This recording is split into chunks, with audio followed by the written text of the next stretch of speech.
الحمد لله نحمده ونستعينه ونستغفره ونؤمن به ونتوكل عليه ونعوذ بالله من شرور أنفسنا ومن سيئات أعمالنا من يهده الله فلا مضل له ومن يضلله فلا هادي له ونشهد أن لا إله إلا الله وحده لا شريك له ونشهد أن سيدنا ومولانا محمدا عبده ورسوله أما بعد فأعوذ بالله من الشيطان الرجيم بسم الله الرحمن الرحيم يا أيها الذين آمنوا ادخلوا في السلم كافة ولا تتبعوا خطوات الشيطان إنه لكم عدو مبين وقال رسول الله صلى الله عليه وسلم المسلم من سلم المسلمون من لسانه ويده أو كما قال عليه الصلاة والسلام.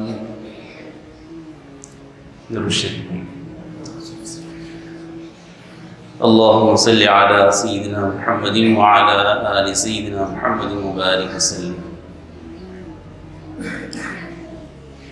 قرآن کریم کی جس مبارک آیت کی تلاوت کی گئی ہے، اللہ تبارک و تعالی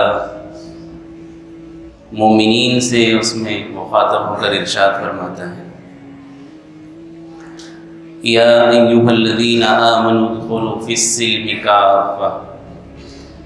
اے ایمان والو اسلام میں پورے داخل ہو جاؤ، وَلَا تَتَّبِعُوا خُطُوَاتِ الشَّيْطَانِ، اور شیطان کی پیروی مت کرو، اس کی اتباع مت کرو، إِنَّهُ لَكُمْ عَدُوٌّ مُبِينٌ، یقیناً وہ تمہارا کھلا ہوا دشمن ہے۔ حضور اکرم صلی اللہ علیہ وسلم کی جو حدیث مبارکہ تلاوت کی گئی، اس میں ارشاد فرمایا گیا ہے، المسلم من سلم المسلمون من لسانہ و یدہ، کامل مسلمان وہ ہیں جس کی زبان اور جس کے ہاتھ سے دوسرے مسلمان محفوظ ہوں۔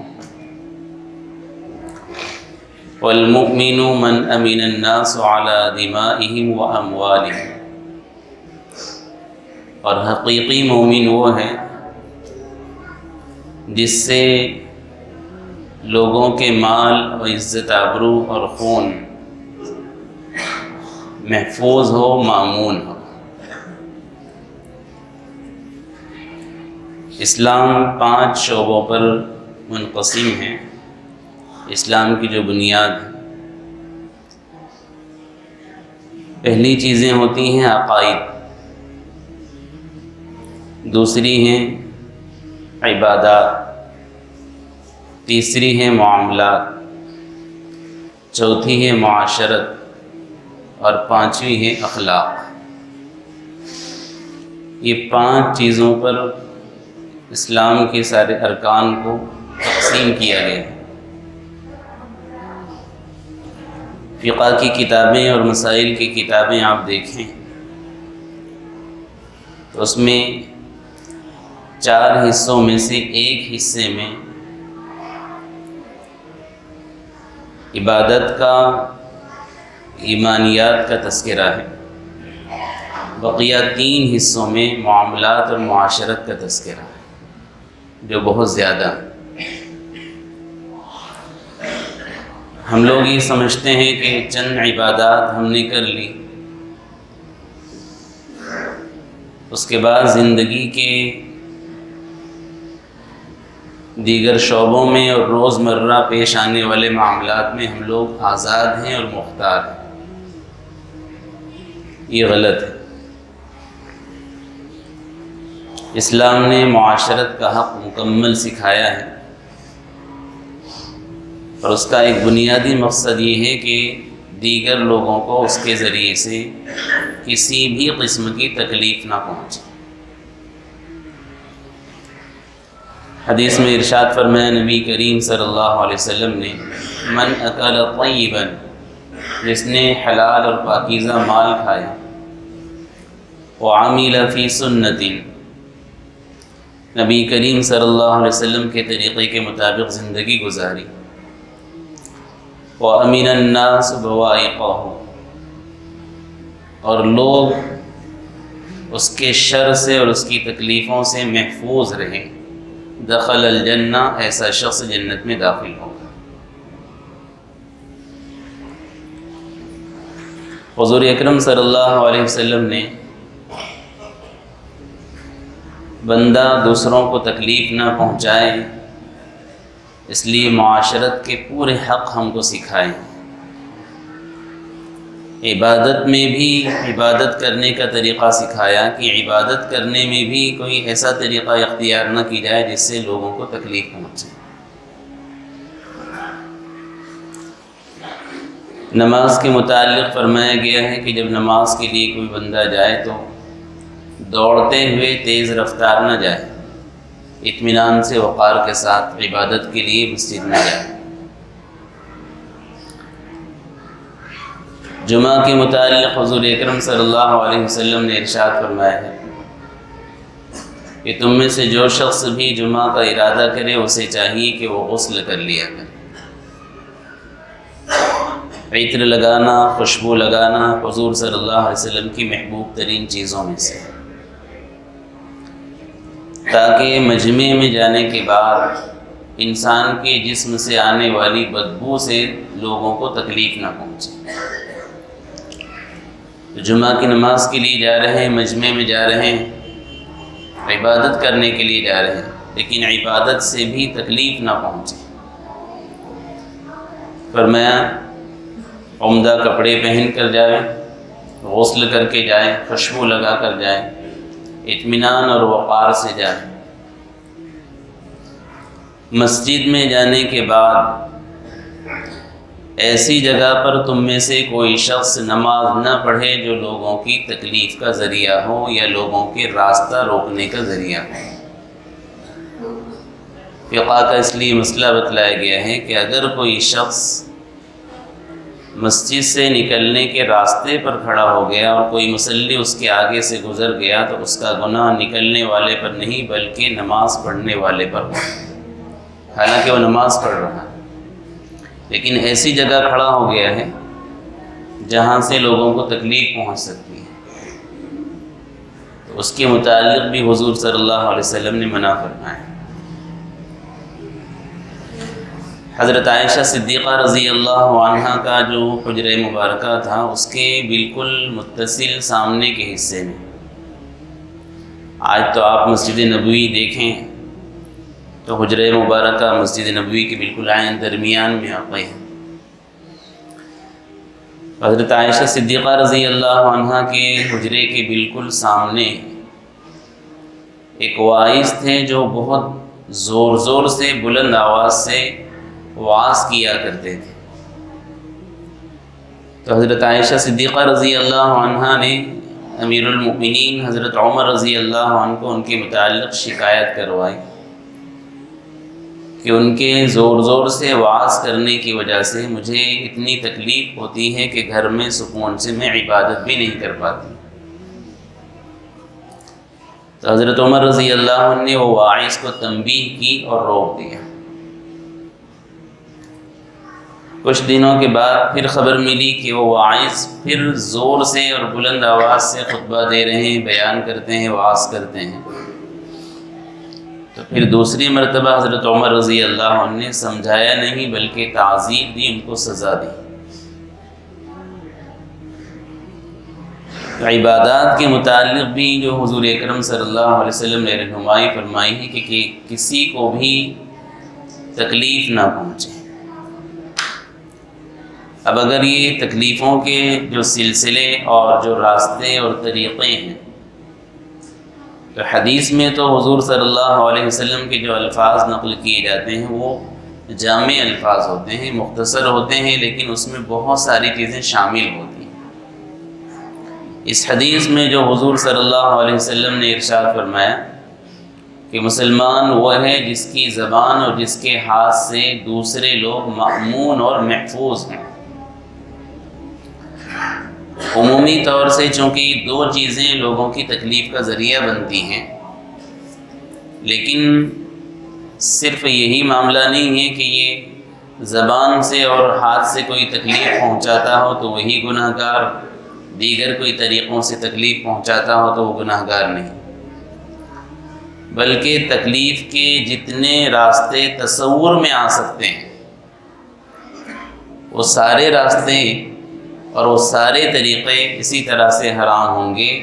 جیسا کہ زبان سے اور ہاتھ سے تکلیف پہنچانے کو اس حدیث میں حرام کہا گیا۔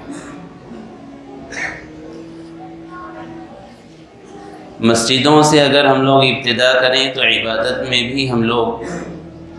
ایسے طریقے اختیار کرتے ہیں جو دوسروں کو تکلیف کا ذریعہ بنتے ہیں۔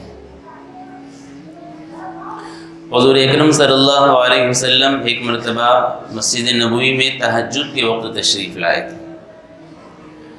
اس موقع پر حضرت عمر رضی اللہ عنہ تہجد کی نماز میں قرآن کریم کچھ آواز سے پڑھ رہے تھے، اور حضرت ابوبکر صدیق رضی اللہ عنہ دوسری جگہ پر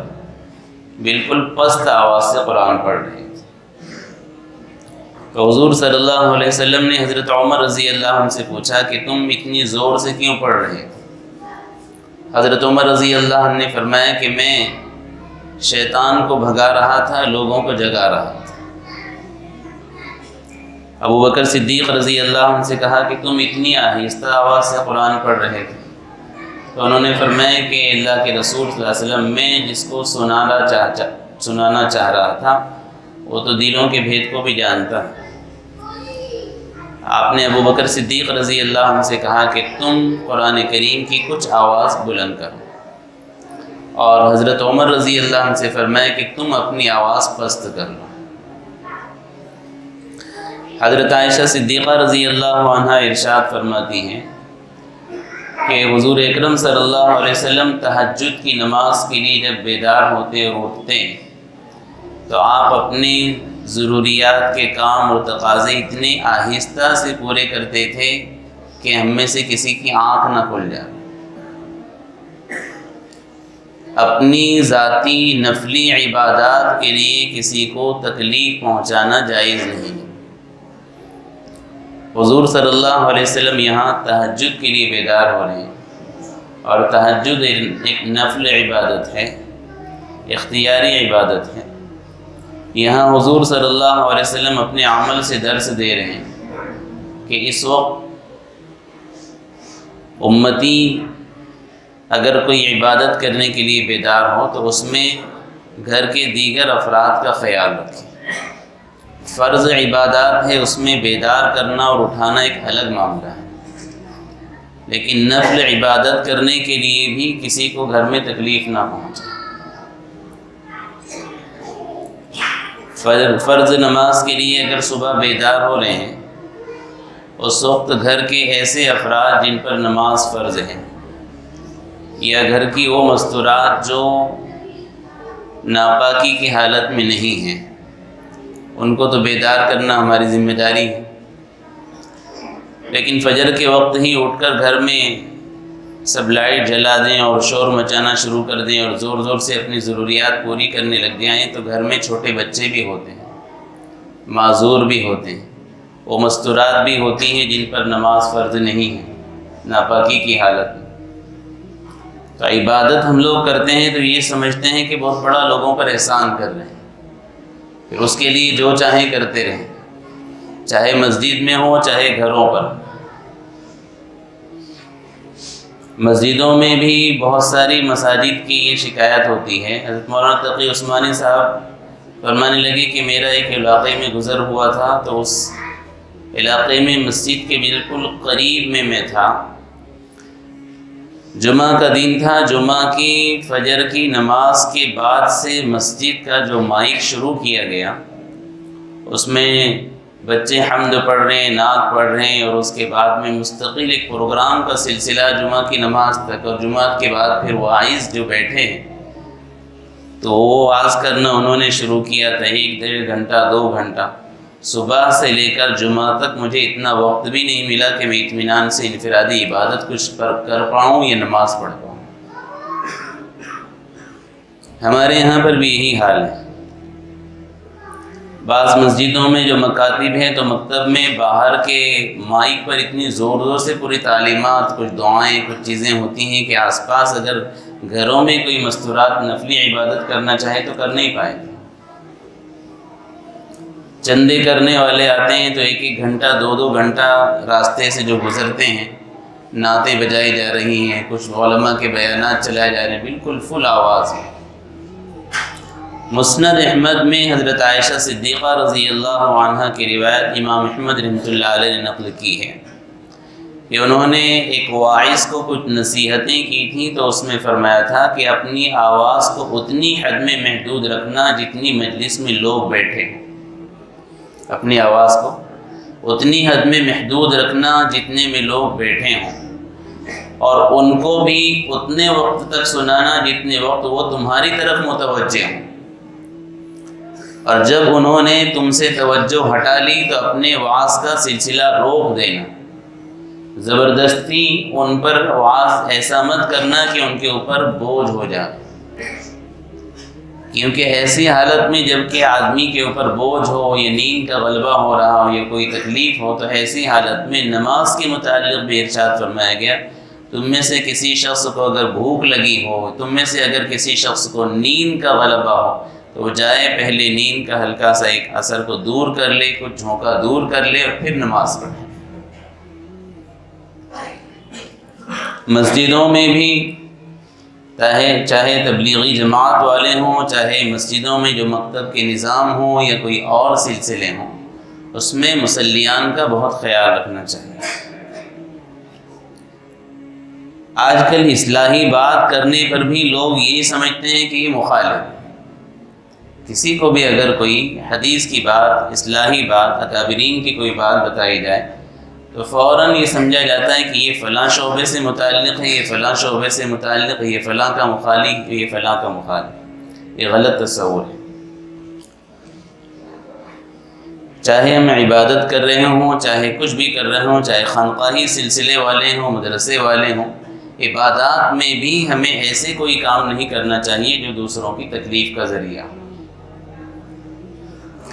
مسجد سے باہر نکلیں تو اس کے بعد جو دیگر تکلیفوں کے سلسلے ہیں ان تکلیفوں پر بھی ہم نے دیکھنا چاہیے۔ ہم لوگ الحمدللہ 5 وقتہ نماز پڑھ رہے ہیں، صدقہ دے رہے ہیں، زکوٰۃ دے رہے ہیں، حج کر رہے ہیں، نوافل چیزوں کا اہتمام کر رہے ہیں، لیکن گلی محلے میں، راستے میں، گھروں میں کوئی ایسی چیزیں کر رہے ہیں جو دوسروں کی تکلیف کا ذریعہ پہنچنے کا ذریعہ ہیں،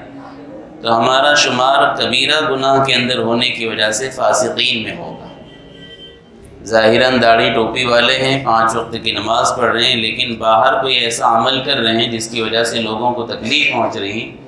تو تکلیف پہنچنا کوئی بھی ذریعے سے ہو وہ گناہ کو گناہ کبیرہ میں شمار کیا جاتا ہے۔ اب باہر نکلنے کے بعد سب سے پہلا معاملہ آتا ہے ہمارا راستوں کا۔ حدیث میں راستوں کے متعلق ایک جہاد کی روایت نقل کی گئی۔ حضور صلی اللہ علیہ وسلم کے ساتھ صحابہ رضی اللہ عنہ تشریف لے گئے تھے، اور وہاں پر ان لوگوں نے اپنی سواریوں سے اتر کر اپنے جو بھی سامان وغیرہ تھے جلدی جلدی اتار لیے، اور اتار کر راستے ہی پر اپنے بستر بچھا دیے، سامان بچھا دیا، اور جانے کے لیے کوئی راستہ وہاں پر نہیں رہا۔ حضور صلی اللہ علیہ وسلم کو اطلاع دی گئی کہ اللہ کے رسول صلی اللہ علیہ وسلم، صحابہ رضی اللہ عنہ نے راستے پر سامان اپنا رکھ دیا، یہیں پر آرام کریں۔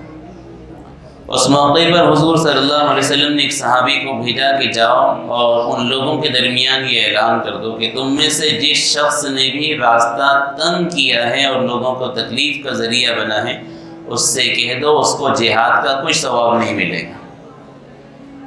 حالانکہ جہاد کے متعلق ساری عبادتوں میں بڑی عبادت ہے نماز کے بعد، لیکن اس عبادت کے متعلق بھی حضور صلی اللہ علیہ وسلم اس معاملے کی وجہ سے کہ اگر راستے پر تم سامان رکھ کر آئے ہو یا سامان رکھ کر کسی کو تکلیف پہنچانے کا ذریعہ بن رہے ہو، تو آپ فرماتے ہیں کہ اس سے کہہ دو کہ اس کو جہاد کا کوئی ثواب نہیں ملے۔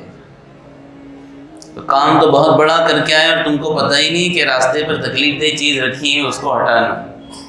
کسی کا اس کا ذریعہ نہ بننا۔ یہ تو عبادات کے متعلق ہے۔ جہاد کی حالت میں بھی راستہ بند کرنے کے متعلق اتنی سخت حدیث بتلائی گئی۔ اگر اب دینی بیانات اور دینی مجلسوں کا ہی معاملہ لے لیا جاوے، تب بھی حدیث میں جو ارشاد فرمایا گیا ہے کہ تم میں سے اگر کوئی شخص ایسی جگہ پر کھڑے ہو کر نماز پڑھ رہا ہے جو لوگوں کی تکلیف کا ذریعہ بنے گا، مسجد میں اگر اس راستے پر یا کسی اور مسجد میں دیکھیں کسی بھی راستے کی جگہ پر کوئی شخص کھڑا ہوا، تو زیادہ سے زیادہ کیا ہوگا کہ اس کو 1-2 منٹ کا انتظار کرنا پڑے گا، یا راستہ بدل کر کچھ 25-50 قدم کا فرق پڑے گا۔ لیکن یہ عبادت کی حالت ہونے کے باوجود نبی کریم صلی اللہ علیہ وسلم نے اس کے متعلق بھی متنبہ فرما دیا کہ ایسی جگہ پر کوئی شخص کھڑے نہ ہو۔ اب راستوں کو بند کر کے اگر ہم آئے دن کوئی ایسی مجلسیں کریں، ایسے پروگرام کریں جس کی وجہ سے لوگوں کو تکلیف پہنچائیں، اس کا حکم خود ہی سمجھ لیجیے، اس میں ہم سب شامل ہیں، لیکن چونکہ معاشرتی حقوق ہے اس کی طرف ہماری توجہ نہیں جاتی۔ ہم لوگ یہ سمجھتے دین کا تو کام ہے، بیان تو کر رہے ہیں، تو یہاں کیا معاملہ؟ مسجد میں نماز پڑھنے والا کوئی گناہ کر رہا تھا، نماز پڑھ رہا، لیکن ایسی جگہ پر کھڑا ہوا جو تکلیف کا ذریعہ ہوگا، تو حضور صلی اللہ علیہ وسلم نے منع فرما دیا۔ باہر چوراہوں پر، راستوں پر اگر دیگر جگہ سے جانے کے راستے نہیں یا لوگوں کو دور سے جانا پڑے اور تکلیف پہنچے تو اس کا بھی گناہ ملے گا۔ یہ تو دینی مجلسوں کا حال ہے۔ دنیاوی مجلسیں اور خصوصاً گناہ کی مجلس تو گناہ جیسے ثواب میں المضاعف ہوتا ہے، ویسے گناہ میں المضاعف کتنے درجے گناہ اس کے بڑھ جائیں گے۔ راستوں پر آئے دن ہمارے شادی بیاہ کے پروگرام ہوتے ہیں، تو وقتی طور سے ضرورت ہماری گھنٹہ 2 گھنٹہ 3 گھنٹے کی رہے گی، لیکن صبح سے شام تک پورا راستہ ہمارا بند۔ چھوٹے گھر میں کسی کے گھر میں کوئی پروگرام ہے، کوئی بھی چیز ہے گلی محلے میں، راستہ فوراً گر، لوگ ادھر سے تکلیف اٹھائیں کہیں سے بھی جائیں، ہم کو کچھ پڑی نہیں رہتی۔ ضرورت پوری ہونے کے بعد بھی احساس نہیں ہوتا کہ جلدی سے پہلے راستہ کھولا جائے، ضرورت مند لوگوں کو نکالا جائے۔ راستے پر گڑھے کھودنا، راستے پر کسی چیز کو رکھنا، اس کے متعلق بھی بالکل خیال نہیں رکھتے۔ فقہ کا ایک مسئلہ ہے کہ اگر کسی شخص نے اتی کرمن میں،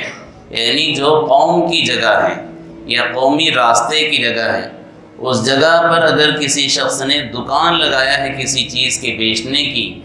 تو فقہ کے اعتبار سے مسئلہ نقل کیا گیا ہے کہ اس کے پاس سے کوئی چیز خریدنا جائز نہیں۔ کیوں؟ اس لیے کہ وہ گناہ کے کام میں اس کی مدد کر رہے ہیں، اس نے لوگوں کی زمین پر غاصبانہ قبضہ جمایا ہوا ہے اور خریدنے والے اس کے قبضے کو مضبوط کرا رہے ہیں۔ خریدنے والے اس کی مدد کر رہے ہیں کہ تو گناہ کا کام کر رہا ہے، ہم تیری مدد کر رہے ہیں۔ اور بعض فقہاء نے اس میں کچھ گنجائش رکھی ہے کہ اگر اس کی اصلاح اس ذریعے سے ہو سکتی تو اس سے لین دین بند کر دیا جائے۔ کسی شخص کا مکان ایسے راستے کے کنارے پر ہے کہ اس نے مکان بنایا، تو فقہ کا مسئلہ نکالا گیا ہے کہ کیا وہ شخص سائبان کے طور پر اوپر سے کوئی چیز ایسی باہر نکال سکتا ہے جو نیچے زمین پر قبضے کی شکل نہ ہو؟ تو فقہ کے مسئلے میں اس کو بھی حرام کہا گیا ہے۔ آج کل ہمارے یہاں پر جو مکانات کی تعمیر ہوتی ہے، تو تعمیر میں سب کی یہ فکر ہوتی ہے کس طرح سے میری زمین کیسی بڑھ جائے۔ راستے بنانے والے جو کونسلر وغیرہ ہوتے ہیں، ان کی جو معاملات ہیں کہ وہ کتنا اس میں ایڈجسٹ کریں، وہ اللہ بہتر جانتا ہے۔ لیکن ہمارے لیے تو یہ دلیل بن جاتی، نالی فلاں جگہ سے بنی ہے تو وہ آخری جگہ گورنمنٹ کی، اس کے بعد درمیان میں جتنی جگہ بچی ہو ہم سمجھتے ہیں یہ ہماری۔ اکثر مکانات کا یہ حال ہوتا ہے کہ اچھے اچھے علاقوں میں دیکھا گیا کہ بہت بڑی جگہ ہے، عالیشان مکان ہے، پورا کمپاؤنڈ وغیرہ ساری چیزیں بنا لی ہیں، لیکن نکلنے کا راستہ، اس کی پائری اور اس کی سیڑھی اور ڈھلان کے راستے، یہ پورے راستے تک باہر 5-5 فٹ 7-7 فٹ نکلے ہوئے ہوتے ہیں۔ اس کی طرف توجہ نہیں، مکان عالیشان بنا ہوا، اندر گارڈن بھی بنایا گیا، لیکن اس چیز کا خیال نہیں رکھا جاتا کہ یہ ناجائز طریقے پہ، حرام طریقے پر کر رہے ہیں۔ گھروں سے باہر نکلنے والی ڈیزائنیں اور چھت کا کچھ حصہ، یہ تو آئے دن کسی بھی جگہ پر جا کر دیکھ سکتے ہیں، اور اس سے شرعی اعتبار سے جو نقصانات ہیں، گناہ گار ہو رہے ہیں، وہ تو ہو ہی رہے ہیں، دنیاوی اعتبار سے بھی دن بدن گلی محلے چھوٹے ہونے کی وجہ سے بہت تکلیفیں مسلم علاقوں میں ہوتے ہیں۔ ابھی گزشتہ کچھ دنوں پہلے قریب ہی کے ایک علاقے میں جو 9 جھونپڑے آگ سے جلے تھے، اس وقت آگ بجھانے کی جو گاڑی وہاں پر پہنچی تو اس اصل منزل، اس کے مقام تک پہنچنے سے بالکل قریب آ چکی تھی، لیکن وہاں تک جانے کے لیے، راستے کے لیے تکلیف تھی، کہاں سے پلٹایا جائے، کہاں سے لے جایا جائے، کہاں سے داخل کیا جائے۔ تو دنیاوی نقصانات بھی یہ ہو رہے ہیں، اور دینی اعتبار سے حدیث میں جو ارشاد فرمایا گیا ہے، کوئی بندہ کسی ایک بندے کی ایک بالشت زمین ناجائز طور پر قبضہ کر لے تو قیامت میں جہنم میں اس کو ڈالا جائے گا، اور 7 طوق زمین کے اس کے گلے میں آگ کے بنا کر ڈالے جائے گا۔ یہ تو ایک شخص کا اگر ہو تو وہ ایک شخص معاف بھی کرے تو معاف ہو سکتا ہے،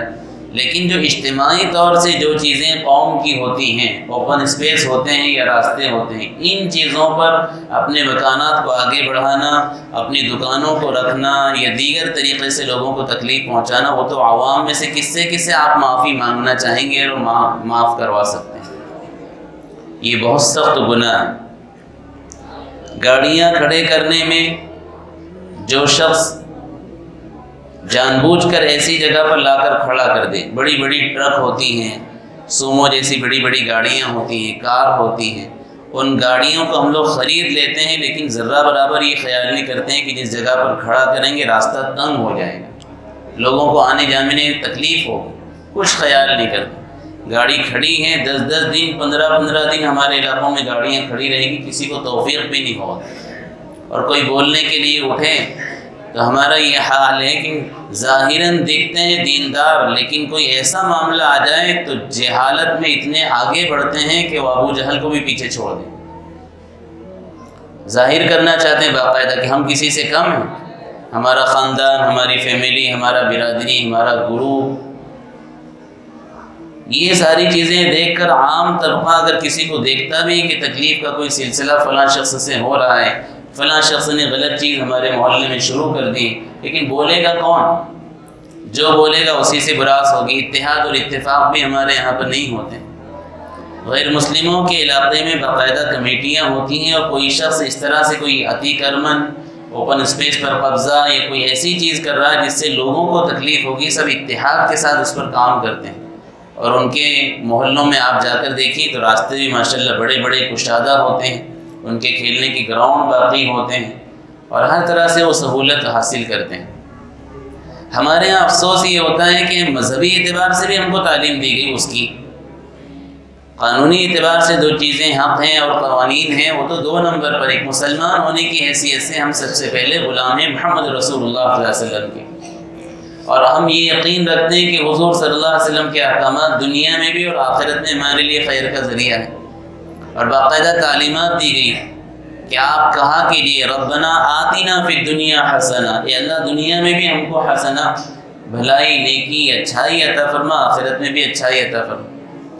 تو ہم لوگ ان چیزوں سے بہت زیادہ غافل ہیں۔ راستوں میں دیکھو، گلی کوچوں میں دیکھو، ہر طرح سے یہی معاملات۔ اصلاحی اعتبار سے قدم اٹھانے کی ہمیں بہت زیادہ ضرورت ہے۔ عبادات کی طرف تو اللہ تعالیٰ کا بہت بڑا فضل ہے، پہلے کی بنسبت ہماری مسجدوں میں آبادیاں نوجوانوں کی بھی اور ہر طبقے کی بڑھی ہیں۔ علماء کرام کے بیانات ہوں، تبلیغی جماعت کی محنتیں ہوں، خانقاہوں کی محنتیں ہوں، جس کی محنتیں ہیں اللہ تعالیٰ سب کو جزائے خیر عطا فرمائے، لیکن اب معاملات اور معاشرت کی طرف بھی توجہ دینا چاہیں۔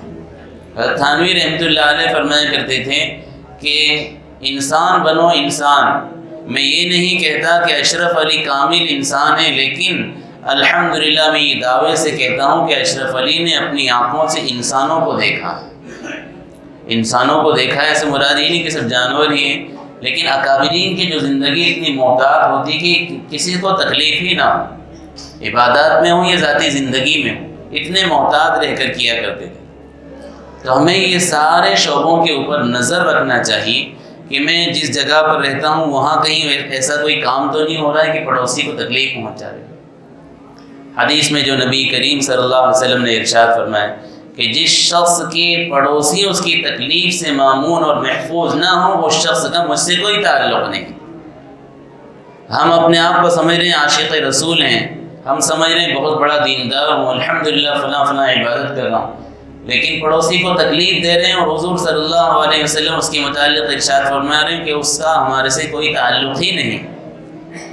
تو ہمارے پڑوس کے آس پاس کے لوگوں کو دیکھا جائے کہ کہیں میرا کوئی ایسا عمل تو نہیں ہو رہا ہے جس کی وجہ سے پڑوسی کو تکلیف ہو رہی، میرا گاڑی کھڑے کرنے کا طریقہ، یا باہر کوئی پانی کی ڈرم دیگر چیزیں نکال کر رکھی ہیں، یا گھر میں کوئی چیزیں ایسی ہو رہی جس کی وجہ سے بازو والوں کو تکلیف ہو رہی۔ شادی بیاہ کے موقع ہوتے ہیں، کوئی ایسے موقع ہوتے ہیں بعض علاقوں میں 2-2 3-3 بجے تک رات تک چاہے نعت ہو، قوالی ہو، گانے ہو، کچھ بھی ہو، دوسروں کی تکلیف کا ذریعہ بنتے ہیں، حرام ہوتے ہیں، شور مچ رہا ہے۔ مسلم علاقوں میں رات میں 2-2 3-3 بجے تک چھٹیوں میں، بعض موقع پر رمضان کے مہینے میں کرکٹ کی ٹورنامنٹ چلتے رہتے، راستے کو روکنے کا الگ گناہ، شور مچا کر دوسروں کو سونے سے تکلیف پہنچانا، نیند میں ان کے خلل پیدا کرنا۔ ایک تہجد کے موقع پر حضور صلی اللہ علیہ وسلم اتنا اہتمام فرما رہے ہیں کہ تہجد کے لیے اٹھ رہے ہیں تو حضرت عائشہ فرماتی ہیں چھوٹا سا حجرہ تھا، ایسا حجرہ تھا کہ سجدے کے وقت حضور صلی اللہ علیہ وسلم جب سجدے میں جایا کرتے تو حضرت عائشہ رضی اللہ عنہ کے پیر پر پہلے ہاتھ رکھتے تھے، حضرت عائشہ اپنے پیر کو والتی تھی اور اس جگہ حضور صلی اللہ علیہ وسلم سجدہ کیا کرتے۔ کتنا چھوٹا سا حجرہ، اتنے سے چھوٹے سے حجرے میں کوئی بھی کام کرے تو آواز تھوڑی بہت تو آ ہی سکتی تھی، لیکن اس میں بھی حضور صلی اللہ علیہ وسلم اتنا احتیاط فرماتے تھے کہ حضرت عائشہ فرماتی ہیں کہ اپنی ضرورت کو اس وقت آپ ایسے پوری فرمایا کرتے تھے کہ ہماری نیند نہ کھل جائے، آنکھ نہ کھل جائے۔ اور ہمارے یہاں کسی کے یہاں شادی ہو رہی، کسی کے یہاں منگنی ہو رہی، کسی کے یہاں کوئی اور پروگرام ہو رہے ہیں، پوری رات خرافات چلتے، وہ خرافات کے گناہ تو ہے ہی، لیکن یہ اس طرح سے دیگر جو تکلیفیں پہنچا رہے ہیں اس کے گناہ الگ۔ پوری رات ناچ گانے چل رہے ہیں، پوری رات شور شرابہ چل رہا ہے، بعض علاقوں میں بعض گھروں پر کوئی مریض ہوتے ہیں، بعض گھروں پر عورتیں ہوتی ہیں۔ ابھی ایک ہفتہ پہلے ایک علاقے کے کچھ افراد آئے تھے کسی عورت کی شکایت کرنے کی کہ وہ عورت ہمارے علاقے میں آئی ہے اور فلاں قسم کی عادت ہیں، اور اتنی زور سے اس کا ٹیپ ریکارڈ وغیرہ بجتا ہے کہ آس پاس کوئی بچے پڑھ نہیں سکتے۔ گزشتہ رات وہ بیچارے کم علم تھے، کہنے لگے گزشتہ رات مغرب کے وقت سے جو اس کا ٹیپ چلتا رہا، پوری رات چلتا رہا، ہماری بچیاں، ہمارا گھر کا کوئی مستورات عشاء کی نماز نہیں پڑھ پائے۔ حالانکہ عشاء کی نماز چاہے کسی بھی حالت میں ان کو پڑھ لینا چاہیے تھا، کیونکہ نماز فرض ہے، اس کا گناہ دوسروں پر آئے وہ تکلیف کا ایک الگ معاملہ ہے، لیکن اس طرح سے کرنے کی وجہ سے ہمارے گلی محلوں میں بھی کتنی مستورات ہوتی ہیں، قرآن پڑھنے والی رات میں فرصت میں ہوتی ہیں، عبادت کرنے والی ہوتی ہیں، اور ہم اس طرح سے شادی بیاہ کے موقع پر لوگوں کو تکلیف پہنچاتے ہیں، راستے پر کوئی گروپ والے۔ اور ابھی تو نئی چیزیں ہمارے علاقوں میں شروع ہو گئی، سیاسی لوگوں کے برتھ ڈے منانا، باقاعدہ اس کے اوپر سیاسی لوگ نوجوانوں کو خرچہ بھی دیتے ہیں اور یہ سمجھتے ہیں کہ یہ ہمارے بہت ہمدرد ہیں، حالانکہ حال یہ ہے کہ ہم تو ڈوبے ہیں صنم، تم کو بھی لے ڈوبیں گے۔ وہ خود تو گناہ کے اندر ملوث ہیں ہی، لیکن وہ ان کو اپنی طرف مائل کرنے کے لیے اس طرح سے پیسے دیتے ہیں، اور یہ پیسوں کی وجہ سے سارے خرافات کرتے ہیں، پھر اس کے لیے ڈی جے لا کر بجا رہے۔ اچھے دیندار نوجوانوں کو دیکھ کر بعد میں پتہ چلتا ہے کہ یہ بھی فلاں چیز کے اندر ملوث ہوتے ہیں۔ نوجوان لڑکے لڑکیوں کی عادتیں دن بدن اتنی خراب ہوتی جا رہی، گلی محلوں میں رات میں 2-2 3-3 بجے تک کسی کے گھر کے قریب بیٹھے ہیں، شور مچا رہے ہیں۔ چوک میں، چوراہے کے قریب جن کا گھر ہوتا ہے وہ تو پناہ طلب کرتے ہیں اور موقع تلاش کرتے ہیں کہ گھر کسی طرح سے بک جائے، بولیں گے تو یہاں جھگڑے کھڑے ہوں گے، نہ بولیں گے تو پھر تکلیفیں برداشت کرتے رہو۔ عبداللہ ابن مبارک رحمۃ اللہ علیہ جب ان کا گھر فروخت ہونے لگا تو عبداللہ ابن مبارک رحمۃ اللہ علیہ کا پڑوسی ایک یہودی، اس کا جب گھر فروخت ہونے لگا تو کسی نے خریدنے کے لیے اس سے رقم پوچھی، تو اس یہودی نے کہا کہ اتنی رقم دینا پڑے گی۔ تو کسی نے کہا کہ یہاں پر دیگر جو رقم اتنے مکانات ہیں تمہارے جیسے، وہ تو اس کی آدھی رقم میں مل جاتے ہیں، اور تم اتنا مہنگا اپنا مکان بیچ رہے ہو دگنے رقم میں۔ تو وہ کہنے لگا کہ آدھی رقم تو میری مکان کی ہے، آدھی رقم عبداللہ ابن مبارک کے پڑوس کی ہے۔ اتنا قیمتی پڑوسی کسی کو نہیں ملے گا جس کے اخلاق اتنے بلند ہیں۔ اور آج ہمارے یہاں پر یہ ہے، ہمارے مکانوں کی قیمت کم اس لیے ہے کہ پڑوسی بہت خطرناک ہے۔ اس کے شر سے، اس کی تکلیفوں سے پریشان ہو کر آدمی جس رقم کے اندر، جس بھاؤ کے اندر زمین جاتی ہے بیچ کر نکل جاتا ہے۔ کتنی خراب بات ہے۔ یہ مسلمان ہیں جنہیں دیکھ کے شرمائے یہود۔ کعبہ کے اسموں سے جاؤ گے غالب، شرم تم کو مگر نہیں آتی۔ تو عبادات تو الحمدللہ ہم لوگ کر رہے ہیں، نہیں کر رہے ہوں تو اس طرف بھی ہماری توجہ ہونا چاہیے، وہ بھی بنیادی چیزیں ہیں۔ لیکن صرف ایسا نہیں ہو کہ ہم لوگ نماز اور روزہ، صدقہ، زکوٰۃ، حج ان چیزوں کو سمجھے کہ یہ کر رہے ہیں تو ہم لوگ مسلمان ہیں۔ پھر گھر کے کیا حالات ہیں، ماں باپ کو تکلیف پہنچا رہے ہیں، پڑوسیوں کو تکلیف پہنچا رہے ہیں، خاندانوں میں ظلم و ستم کر رہے ہیں، لوگوں کی پراپرٹیاں ہڑپ کر کے بیٹھ گئے ہیں، وراثت کسی کو تقسیم نہیں کر رہے، جس کے قبضے میں جو آیا لے کر بیٹھا ہوا ہے اور سمجھ رہے ہیں کہ ہم اصلاح کر رہے ہیں اور فلاں کام کر رہے ہیں، فلاں کام کر رہے ہیں۔ تو آپ کے سارے کام ایک طرف رہ جائیں گے۔ لیکن حقوق العباد میں فرمایا گیا کہ جب تک بندہ معاف نہ فرمائے اللہ تعالیٰ بھی معاف نہیں فرماتا۔ تو ہم لوگ اپنی زندگی میں دیکھیں کہ میرے گھر سے شروعات میں کرتا ہوں کہ میرے حلقے کے اعتبار سے کہاں پر کوئی ایسا کام ہو رہا ہے جس کے ذریعے سے کسی کو تکلیف پہنچائے۔ پورا اپنے آپ کا سروے کریں۔ ایک چراغ سے دوسرے چراغ کو جلانا آسان ہوتا ہے، لیکن ایک چراغ اس میں جلا ہوا ہونا چاہیے۔ کوئی تو آدمی اپنے آپ کو اصلاح کی نیت سے آگے بڑھائے، انشاءاللہ دھیرے دھیرے معاملات آگے بڑھتے ہیں۔ اس لیے اپنی ذات سے ہم لوگ سب یہ ارادہ کریں کہ انشاءاللہ ثم انشاءاللہ میں اپنے آپ کا سروے اور تحقیق کروں گا کہ کہیں میرے ذاتی اعتبار سے یا میرے گھر کی طرف سے کسی کو کسی قسم کی تکلیف تو نہیں پہنچ رہی۔ سب کریں گے کوشش۔ پھر یہ انشاءاللہ معاملہ آگے بڑھے تو پھر راستوں پر آئے گا، دیگر چیزوں پر آئے گا، پھر اجتماعی شکل میں کوئی چیزیں ایسی نظر آ رہی جو سب کی تکلیف کا ذریعہ بن رہی، سب کو مصیبت اس سے ہو رہی ہے، ان چیزوں کے اوپر اجتماعی شکل میں اتحاد اور اتفاق کے ساتھ کام کرنے کی کوشش کریں۔ اللہ تبارک و تعالیٰ ان باتوں پر ہم تمام کو عمل کرنے کی توفیق عطا فرماوے اور ہمیں پورا اسلام میں داخل ہونے کی توفیق عطا فرماوے۔ دوسروں کے شر سے اور ہمارے شر سے اللہ تبارک و تعالیٰ مخلوق کو، لوگوں کو محفوظ و مامون فرماوے۔ وآخر دعوانا الحمد للہ رب العالمین۔